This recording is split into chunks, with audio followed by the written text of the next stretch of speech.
Hello दोस्तों, नमस्कार। मैं राम बाबू और आपका अपनी YouTube channel yes sir classes में स्वागत है। जैसा कि हम पिछले वीडियो में पार्ट 3 पढ़ चुके हैं और आज हम पार्ट 4 के बारे में पढ़ेंगे। इसमें से आपका पहला क्वेश्चन है, लिब्रे ऑफिस कैल्क में फुल स्क्रीन की शॉर्टकट की होता है। A control plus shift plus I, B control plus shift plus J, C shift plus F7, D none. तो इसमें से जो आंसर होगा आपका वो control plus shift plus J होगा। लिब्रे ऑफिस कैल्क में जो फुल स्क्रीन की शॉर्टकट की होती है वो कंट्रोल प्लस शिफ्ट प्लस जे होता है। तो चलिए अगले क्वेश्चन पे चलते हैं। अगला क्वेश्चन है, डिजिलॉकर के लिए क्या आवश्यक है? ए पासपोर्ट, बी वोटर आईडी, सी आधार, डी नन। तो इसका जो आंसर होगा वो सी होगा। आधार कार्ड आप जब डिजिलॉकर ऐप लॉगिन करेंगे तो उसमें आपको आधार की ज़रूरत पड़ती है। अगला क्वेश्चन है, ईमेल में किस प्रोटोकॉल का प्रयोग किया जाता है? ए टीसीपी, इसका फुल फॉर्म होता है transmission control protocol, B IP internet protocol, C SMTP simple mail transfer protocol, D STP systematic transfer protocol. तो इसका जो आंसर होगा वो होगा SMTP simple mail transfer protocol. अगला क्वेश्चन है, किसी भी शैक्षणिक संस्थान को दर्शाने के लिए निम्न में से कौन सा डोमेन नेम प्रयुक्त होता है?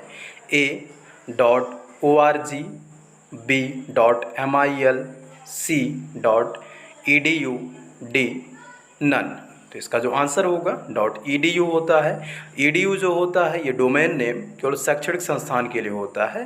जैसे org आपका गैर सरकारी संस्थान के लिए होता है, ऐसे जो edu होता है ये आपका शैक्षणिक संस्थान के लिए डोमेन नेम होता है, ये डोमेन नेम को दर्शाता है। चलिए अगले क्वेश्चन पे चलते हैं। अगला क्वेश्चन है, प्रेजेंटेशन में न्यू स्लाइड इंसर्ट करने के लिए शॉर्टकट की है? A control plus N, B control plus M, C shift plus M, D none. तो इसका जो आंसर होगा वो होगा कंट्रोल प्लस एम। आप प्रेजेंटेशन में न्यू स्लाइड अगर इंसर्ट करना चाहते हैं तो कंट्रोल प्लस एम दबाएंगे तो नई स्लाइड उसमें इंसर्ट हो जाएगी। चलिए अगले क्वेश्चन पे चलते हैं।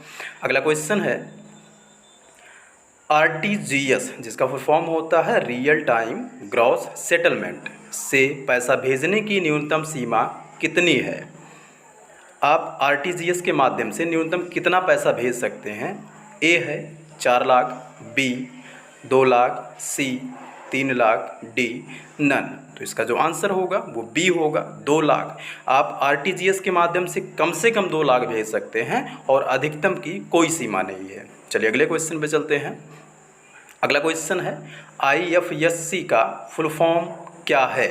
ए international financial system code, B Indian financial system code, C both, D none. तो इसका जो आंसर होगा वो बी होगा, इंडियन फाइनेंशियल सिस्टम कोड होता है आईएफएससी का फुल फॉर्म। चलिए अगले क्वेश्चन पे चलते हैं।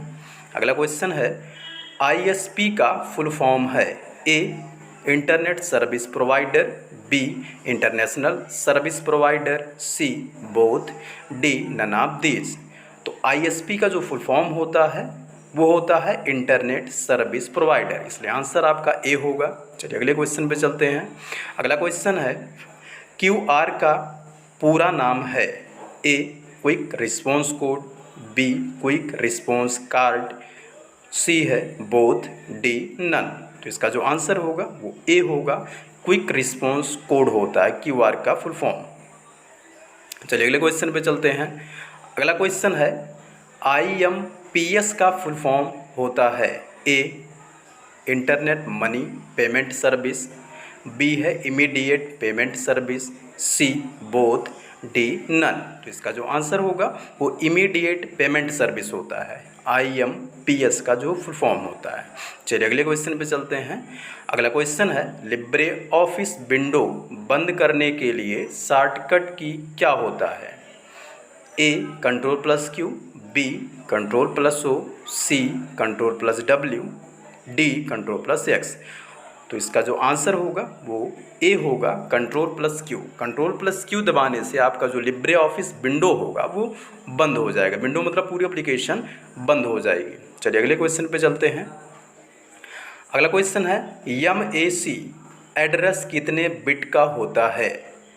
ये पूछ रहा है कि जो मैक एड्रेस होता है वो कितने बिट का होता है। जैसे IP एड्रेस होता है वैसे ही ये एक प्रकार का मैक एड्रेस होता है। ये कह रहा है कि ये कितने बिट का होता है।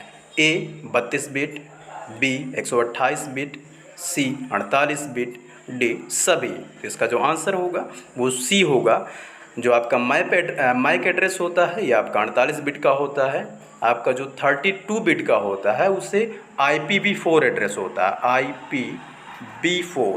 IPv4 एड्रेस जो होता है वो 32 बिट का होता है।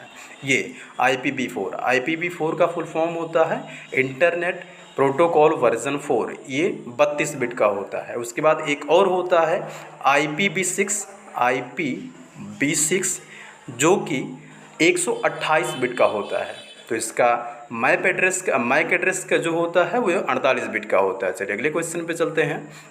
अगला क्वेश्चन है OTP का फुल फॉर्म है A one time password, B only transaction part, C one time password, D none of these. तो इसका जो आंसर होगा वो वन टाइम पासवर्ड होता है, OTP का जो फुल फॉर्म होता है।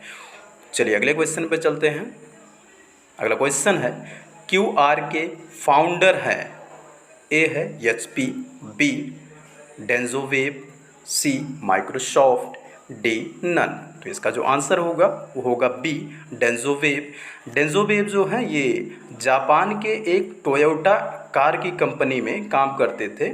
इन्होंने ही 1994 में QR कोड का आविष्कार किया था। चलिए अगले क्वेश्चन पे चलते हैं। अगला क्वेश्चन है आधार सीडिंग का मतलब है। A बैंक की एक स्कीम, B बीमा, C बैंक से आधार जोड़ना, D कोई नहीं। तो इसका जो आंसर होगा वो होगा C बैंक से आधार जोड़ना। आधार सीडिंग का मतलब क्या होता है कि आप अपने बैंक से आधार जोड़ रहे हैं। बैंक से मतलब आप अपने बैंक अकाउंट से आधार जोड़ रहे हैं, तो आधार सीडिंग करवाना कहते हैं उसको। चलिए अगला क्वेश्चन है। अगला क्वेश्चन है RTGS का full form real time gross settlement होता है। किस वर्ष प्रारंभ हुआ था। ये पूछ रहा है कि जो RTGS होता है ये किस वर्ष प्रारंभ हुआ था। A 2005, B 2001, C 2004, D 2003। तो इसका जो आंसर होगा वो 2004 होगा। RTGS 2004 में लागू किया गया था उसके। और ये जो 2005 में आपका पहले बता चुके हैं पिछले वीडियो में, नेफ्ट जो है ये 2004 में प्रारंभ किया गया था। अगला क्वेश्चन पे चलते हैं। अगला क्वेश्चन है उमंग ऐप। उमंग का जो फुल फॉर्म होता है unified mobile application for new age governance किससे संबंधित है।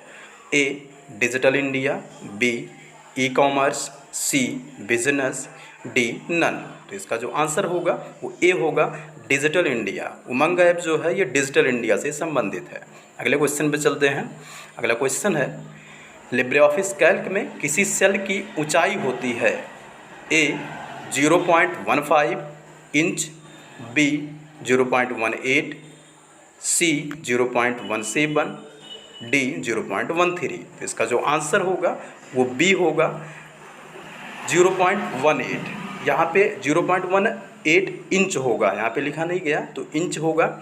और यहाँ जो सेल होता है सेल की ऊंचाई के बारे में बात कर रहे हैं। जैसे ये ऐसे हमने लाइन बनाया तो इसे सेल बोलते हैं, जो ये वाला पार्ट है इसे हम सेल बोलते हैं। इसकी ऊंचाई ये पूछ रहा है कि ये कितनी होती है, तो ये 0.18 इंच होती है। अगर इसकी चौड़ाई की बात करें, ये अगर चौड़ाई की बात करें तो चौड़ाई जो होता है वो 0.89 इंच होता है। 0.89 इंच होता है। चलिए अगले क्वेश्चन पे चलते हैं। अगला क्वेश्चन है निम्न में डेजी व्हील प्रिंटर किसका प्रकार है। A impact printer, B manual printer, C matrix printer, D laser printer. तो आपका जो आंसर होगा वो इम्पैक्ट प्रिंटर है। जो डेजी व्हील प्रिंटर होता है वो इम्पैक्ट प्रिंटर का प्रकार होता है। चलिए अगले क्वेश्चन पे चलते हैं। अगला क्वेश्चन है निम्न में से कौन सा संचार का सबसे आसान तरीका है। A email, B fax, C letter, D none. तो इसका जो आंसर होगा वो ईमेल होगा। ईमेल जो है इन चारों में से तीनों में से आपका संचार का सबसे आसान तरीका ईमेल होता है। ईमेल को हम इलेक्ट्रॉनिक मेल भी कहते हैं। चलिए अगले क्वेश्चन पे चलते हैं। अगला क्वेश्चन है, निम्न में से स्वचालित रूप से सेलों की रेंज को जोड़ने के लिए किसका प्रयोग किया जाता है? A total, B sum, C auto sum, D all of above. तो इसका जो आंसर होगा वो सी होगा, ऑटो सम। ये कह रहा है कि आप अपने एक्सेल में जब वर्क कर रहे होते हैं उसमें जो डाटा लिखे हैं, कोई भी नंबर न्यूमेरिक वैल्यू लिखे हुए हैं, तो अगर आप उसको जोड़ना हुआ तो ऑटोमेटिक कैसे इसको ऐड कर सकते हैं, टोटल से कर सकते हैं या सम से कर सकते हैं, ऑटो सम से, तो आप ऑटो सम से कर सकते हैं। चलिए अगले क्वेश्चन पे चलते हैं। अगला क्वेश्चन है, आधार नंबर वाला प्रथम रुपे एटीएम कार्ड किस बैंक ने लॉन्च किया था? ये पूछ रहा है कि जो आधार नंबर वाला प्रथम रुपे एटीएम कार्ड है ये किस बैंक ने लॉन्च किया था? ए एसबीआई ने, बी पीएनबी ने, सी आरबीआई ने, या डी इसमें से कोई नहीं, नन। तो इसका जो आंसर होगा वो एसबीआई होगा। ए एसबीआई का full form state bank of India होता है, पीएनबी का पंजाब नेशनल बैंक होता है, एंड सी जो है आरबीआई का रिजर्व बैंक ऑफ इंडिया होता है। चलिए अगले क्वेश्चन पे चलते हैं। अगला क्वेश्चन है, निम्न में से यूएसएसडी जिसका फुल फॉर्म है अनस्ट्रक्चर्ड सप्लीमेंट्री सर्विस डाटा में किसका उपयोग किया जाता है?